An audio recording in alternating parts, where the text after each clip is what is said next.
What's the funniest way you've ever accidentally insulted your teacher? This happened when I was in 7th grade, and I still cringe thinking about it 15 years later. Our English teacher, Mrs. Patterson, was this really sweet older lady, probably in her early 60s. She always wore these colorful cardigans and had her gray hair in a perfect bun. Everyone loved her because she made Shakespeare actually interesting and brought homemade cookies for our class sometimes. So we're in the middle of reading Romeo and Juliet, right? Mrs. Patterson is super passionate about this play. She's acting out scenes, doing different voices for the characters, really getting into it. She's explaining how Romeo and Juliet's love story is timeless and beautiful. Now here's where I messed up. I was actually paying attention, which was rare for me back then. I was genuinely interested in what she was saying about the themes of young love and passion. Mrs. Patterson finishes this whole dramatic reading of the balcony scene. She's got tears in her eyes, talking about how Romeo and Juliet represent pure, innocent love that transcends everything else in the world. The classroom is dead quiet. Everyone's actually listening for once. Then she looks right at me and asks, "Tyler, what do you think makes their love so special and different from modern relationships?" I was trying so hard to give a thoughtful answer. I wanted to show her that I was actually listening and understood what she was teaching us about the play. So I raised my hand confidently and said, "Well, Mrs. Patterson, I think it's because Romeo and Juliet were young and passionate, unlike people your age who probably can't feel that kind of intense emotion anymore." The entire classroom went dead silent. It took me about 3 seconds to realize what I had just said. I had basically told my teacher that old people can't feel love or passion because they're too ancient and dried up. Mrs. Patterson's face went through about 5 different expressions. First confusion, then surprise, then this looked like she was trying not to laugh, and finally this hurt expression that made me want to disappear into my desk. I immediately started backtracking. No, that's not what I meant. I meant that young people today are different from young people back then. Not that you're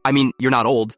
But every word I said just made it worse. Now I was not only calling her old, but I was also suggesting that she was from Romeo and Juliet's time period. Like she personally knew Shakespeare or something. My best friend Danny, who sat next to me, was trying so hard not to laugh that his face was turning red. The girl behind me, Jessica, actually snorted and had to cover her mouth. Mrs. Patterson just stood there for what felt like forever. Then she said in this really quiet voice, "Tyler, would you like to explain to the class exactly how old you think I am?" I was panicking at this point. My brain just shut down completely. "I don't know, maybe like 45? I squeaked out. Wrong answer. Mrs. Patterson was 62 and apparently very sensitive about her age. The whole class erupted in laughter. Not because they thought it was funny that she was older, but because I had just dug myself into the deepest hole possible. Mrs. Patterson walked over to her desk, sat down, and just stared at me for like 30 seconds while the class slowly got quiet again. Then she said, "Tyler, I want you to write a 5-page essay about ageism and why assuming older people can't experience deep emotions is problematic. It's due tomorrow." I spent the entire rest of the class period trying to figure out how to apologize without making it worse. After class, I walked up to her desk and tried again. "Mrs. Patterson, I'm really sorry. I didn't mean to say you were old or couldn't feel love. I was trying to say something smart about the play and it came out all wrong." She looked at me over her reading glasses and said, "Tyler, for your information, I've been married to my husband for 38 years and we're still very much in love. Age doesn't diminish passion, it just changes how you express it." Then she smiled a little and said, "But I appreciate that you were actually listening to the lesson. Your essay can be 3 pages instead of 5. The next day, I brought her an apology card and a package of those fancy chocolate chip cookies from the bakery downtown. I also wrote what was probably the best essay of my entire 7th grade career about how love and passion don't have expiration dates. Mrs. Patterson kept that apology card on her desk for the rest of the school year. Every time I walked into class, I'd see it sitting there and remember the day I accidentally called my favorite teacher an emotionally dead old lady. She still brings it up whenever she sees me around town. "Oh, Tyler, how's your ancient passionless heart doing these days?" she'll say with this huge grin. I'm 28 now and she still thinks it's hilarious. I guess some insults just become family legends.